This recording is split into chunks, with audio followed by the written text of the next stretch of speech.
3:41 a.m., south of Velika Novosilka. A wall of fog lay over the fields like wet concrete, dense enough to swallow infrared, muzzle flash, even body heat. For Ukraine's drone operators, it meant one thing: grounded. No visibility, no FPVS, no Overwatch. And the Russian assault units knew it. Nova Pavlivka, a modest village in the Pokrovsk direction, had been under pressure for weeks. Harassing fire, probing attacks, armored thrusts that never fully committed. But tonight, the sound was different. Heavy, layered, deliberate. Not the scattered noise of a skirmish, but the synchronized rhythm of engines advancing under cover. Ukrainian troops in the first line heard them long before they saw anything. Their thermals showed nothing but moving haze. No clear signatures, no silhouettes. The fog turned the battlefield into a blind chamber. At 03:49, the forward listening post made the first report. Movement, multiple contacts. Distance uncertain. His voice was steady, but behind it came the unmistakable click of a safety lever pushed off. The Russian approach unfolded along 3 vectors to the north, a reconnaissance detachment, likely elements of the 45th Guards 5DV Brigade, advanced silently through a tree line, footsteps swallowed by mud.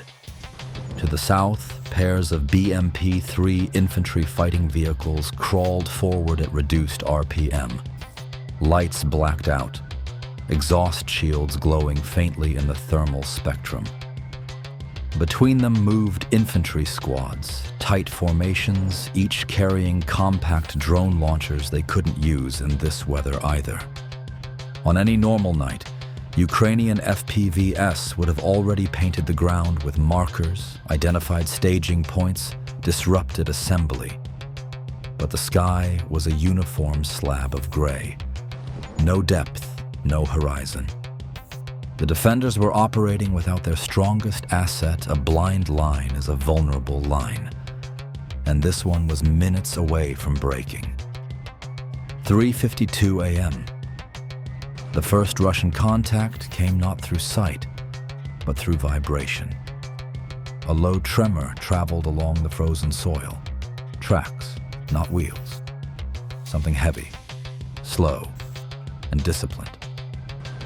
The Ukrainian platoon leader in Sector Blue pressed his ear against a support beam of a half-collapsed barn that served as their observation point. The wood hummed. "Armor," he whispered. Close. Moments later, muffled silhouettes emerged in the fog.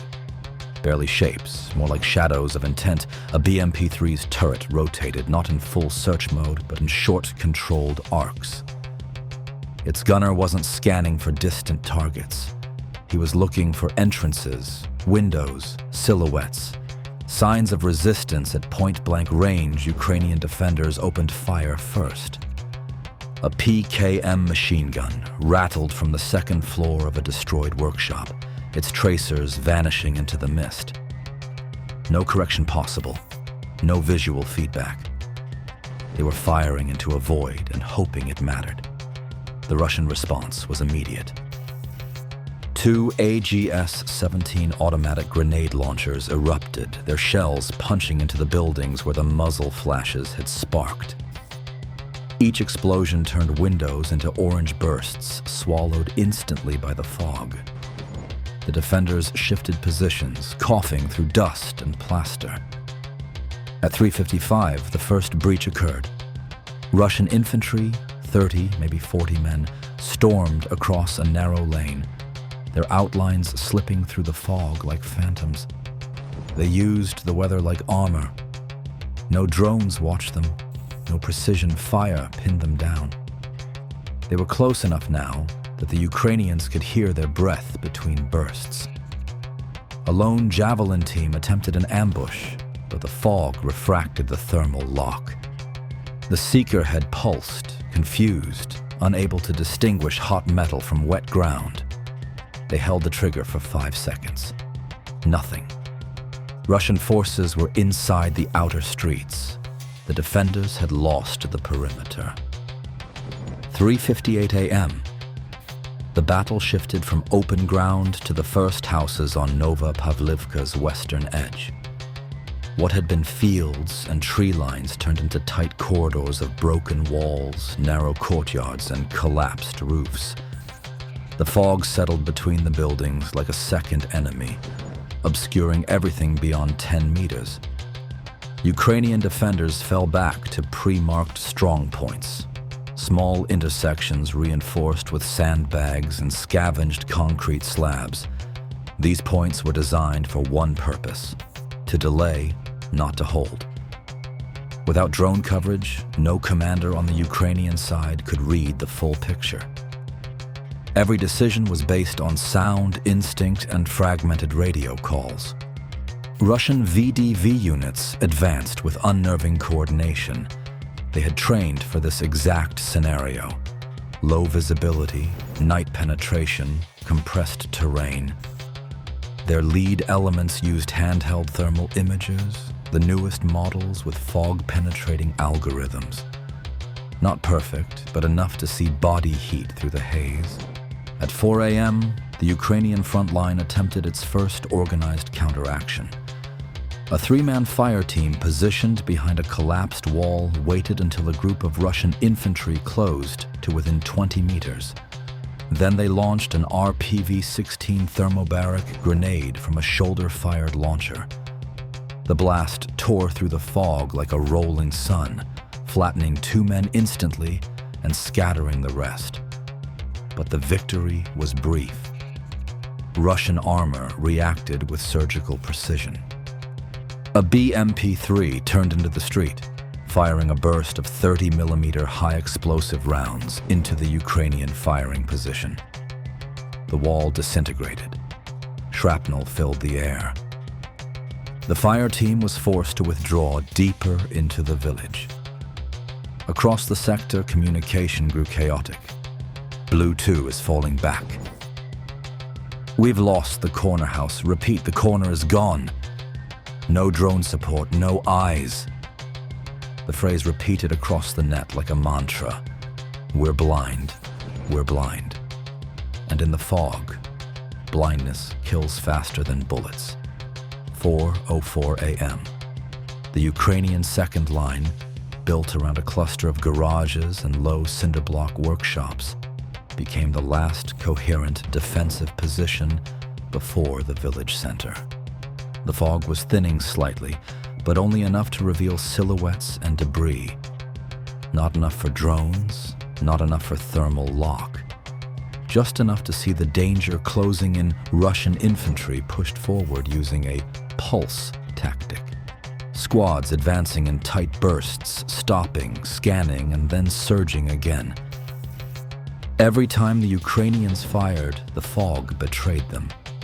Muzzle flashes momentarily illuminated their positions like strobe lights, and each flash drew return fire with lethal precision. At 4:06 a.m., a Ukrainian BTR-4 attempted to reinforce the line. It rolled forward with its 30mm cannon elevated, searching for a target, but the vehicle's commander could barely see 10 meters ahead. The thermal screen showed only layered gray patterns. He radioed, "No visuals, no contrast, we're guessing." A Russian Kornet team wasn't guessing. They had staged earlier under the cover of the first assault wave. When the BTR's engine growl rose in the fog, the Kornet gunner adjusted by audio alone. The missile streaked into the mist like a white-hot needle. A second later, a fireball bloomed. The BTR's turret slammed sideways. The defenders inside Sector Blue felt the blast ripple through the ground. That explosion marked the psychological break.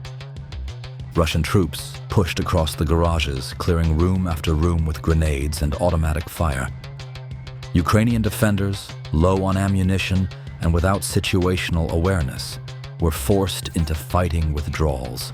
Short, violent engagements to buy seconds rather than minutes. 04:08 a.m. The Ukrainian squad leader keyed his mic. "They're inside the workshops. We cannot hold without drones. Repeat, we cannot hold." He wasn't exaggerating. In this war, drones were more than reconnaissance. They were the nervous system of the battlefield. Without them, a platoon might as well be fighting with its eyes closed. At 4:10 a.m., Russian forces reached the central lane of Nova Pavlivka. The fog lifted just enough to expose their silhouettes, advancing in a staggered formation. Ukrainian scouts on the eastern side of the village finally saw their outlines and realized the magnitude of the penetration. The line wasn't bending. It had already broken. A final defensive effort formed around a half-destroyed cultural center. 20 Ukrainian soldiers dug in behind overturned desks, broken masonry, and steel beams. They knew they were not going to stop the assault. Their mission was different now. Delay, slow, bleed time from the Russian advance so reinforcements could reposition further east. At 4:12 a.m., the Russians assaulted the building. Grenades rolled through door frames. Glass exploded. Dust filled the corridors. The defenders fought room by room, doorway to doorway. For 3 minutes, the building became a labyrinth of gunfire and echoes. By 04:15 a.m., the Ukrainian survivors pulled back through a rear breach, vanishing into the remaining fog and falling back towards secondary lines beyond the village. Nova Pavlivka was lost, taken not by overwhelming firepower, but by the simple physics of weather. Fog had grounded drones. Grounded drones had blinded defenders. And blindness had opened the door for one of the fastest Russian penetrations in months. When the sun finally rose at 6:50 a.m., smoke drifted over the outskirts. Russian vehicles moved freely through the village. Ukrainian reconnaissance, now airborne again, could only watch from a distance, marking positions, mapping losses, preparing the next line of resistance. The night had decided everything, and in this war, a single hour of fog can redraw an entire front.